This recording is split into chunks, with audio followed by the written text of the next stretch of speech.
Bismillahirrahmanirrahim. Assalamualaikum warahmatullahi wabarakatuh. Bertemu lagi bersama saya, Dede Ridwana, tutor materi PKBM Bina Pandu Mandiri Ciamis. Yang mana pada pertemuan kali ini kita masuk pada materi bagian tubuh-tumbuhan dan hewan. Semoga warga belajar di PKBM Bina Pandu Mandiri Ciamis selalu diberikan kesehatan, kelancaran dalam berbagai macam hal, dan diberikan rezeki yang berlimpah. Hewan dan tumbuhan memiliki bagian atau organ tubuh yang berbeda. Bagian tubuh tersebut memiliki fungsi yang berbeda-beda juga. Nah, pada kesempatan ini, pada bagian tubuh tumbuhan dan tubuh bagian hewan juga, itu semua dengan fungsinya masing-masing. Mari kita bahas satu persatu. Yang pertama, bagian tumbuhan dan fungsinya.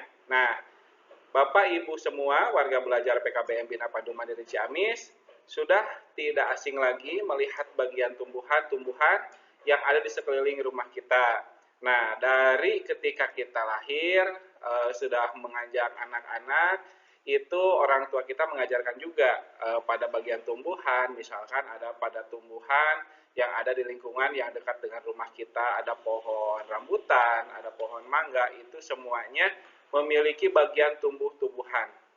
Yang pertama kita bahas satu persatu. Yang pertama yaitu akar. Nah, akar ini ada memiliki beberapa fungsi ya pada setiap tumbuhan. Yang pertama, menyerap air dan zat hara dari dalam tanah, menopang tumbuhan agar tidak roboh, tempat menyimpan cadangan makanan pada beberapa tanaman seperti wortel dan singkong.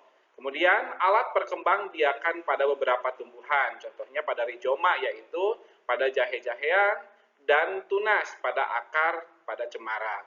Yang terakhir, alat pernapasan pada tumbuhan bakau dan kayu api. Nah, jadi pada akar ini fungsinya memang sama semuanya ya, tapi ada dua jenis akar. Yang pertama akar serabut dan yang kedua akar tunggal.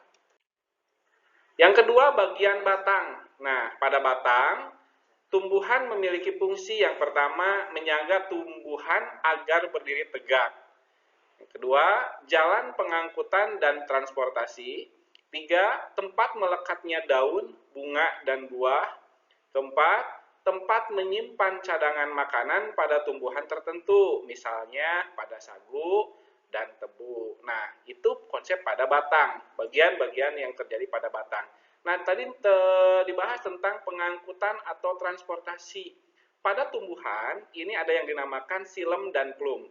Silem dan plum ini sebagai alat pengangkut, jaringan pengangkut. Yang mengangkut apa? Yang pertama dari akar itu tadi menyerap unsur hara, cairan yang dari dalam tanah itu diangkut oleh silem-silem ya. Kemudian plum dari mana plum? Plum mengangkut hasil fotosintesis supaya dibagikan lagi ke seluruh tubuh tumbuhan. Yang ketiga, bagian daun. Daun memiliki fungsi sebagai berikut. Yang pertama, daun yang berklorofil merupakan tempat terjadinya proses fotosintesis. Kedua, tempat terjadinya penguapan air. Yang ketiga, tempat pernapasan pada tumbuhan. Yang keempat, tempat menyimpan cadangan makanan pada tumbuhan tertentu, misalnya pada tumbuhan bawang merah. Yang kelima, alat perkembangbiakan, misalnya pada tanaman cocor bebek dan tanaman wijaya kusuma. Yang keempat yaitu bunga, buah, dan biji. Bunga pada tumbuhan berfungsi sebagai alat perkembangbiakan generatif. Biji merupakan bakal tumbuhan baru yang juga merupakan tempat cadangan makanan. Sedangkan buah merupakan pelindung biji dan merupakan tempat cadangan makanan. Nah, sekarang kita bahas pada bagian tubuh hewan serta fungsinya.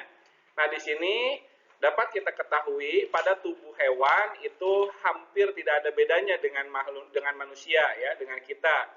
Yang pertama ada bagian kepala terlebih dahulu. Nah, kepala pada hewan umumnya terdiri dari beberapa bagian. Yang pertama ada mata sebagai alat indera penglihatan, ada hidung sebagai indera pembau dan alat bernapas, ada telinga sebagai indera pendengar, ada mulut untuk makan, minum, dan berkomunikasi. Nah, hewan tertentu memiliki bagian khusus seperti tanduk, gading, cula, dan itu berfungsi untuk melindungi dirinya sendiri. Kemudian ada juga antena untuk berkomunikasi dan mendeteksi lingkungan sekitar. Kemudian proboscis pada kupu-kupu untuk menghisap nektar pada bunga. Kemudian ada juga alat gerak. Nah, alat gerak pada hewan berbeda-beda tergantung pada tempat hidupnya. Alat gerak hewan terdiri atas tungkai, sayap, sirip, dan perut. Ya, dapat kita lihat. Kalau misalkan burung, burung itu pasti memiliki sayap karena dia kebanyakan berada di atas, ya, berada di atas untuk terbang. Kemudian sirip itu terjadi pada ikan yang dia hidupnya berada pada air. Semua makhluk hidup di bumi memiliki daur hidup atau dikenal juga dengan nama siklus hidup. Nah, siklus hidup merupakan serangkaian bentuk perubahan yang mengacu pada perkembangan suatu organisme sejak lahir sampai mati. Nah, di sini ada siklus hidup hewan yang berbeda-beda. Nah, di sini dapat kita ketahui ada jenis metamorfosis.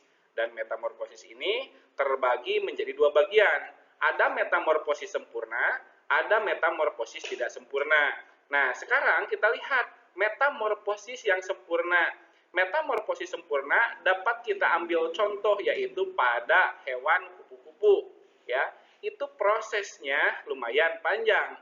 Selain pada kupu-kupu, ada juga pada katak, ya, dari mulai telur, kemudian jadi berudu, berudu berkaki, kemudian jadi katak kecil, katak dewasa, itu melewati proses, ya, proses yang cukup panjang. Nah, gimana sekarang yang metamorfosis tidak sempurna? Metamorfosis tidak sempurna, salah satu contohnya yaitu jangkrik dari mulai telur, kemudian jadi anak jangkrik atau jangkrik yang kecil, langsung berubah menjadi jangkrik dewasa. Jadi tidak sebanyak perubahan metamorfosis yang sempurna. Nah, itu mungkin Bapak Ibu warga belajar semua pada kesempatan kali ini. Jangan lupa untuk mengerjakan penilaiannya supaya mendapatkan hasil yang maksimal. Itu saja, akhir kata, wassalamualaikum warahmatullahi wabarakatuh.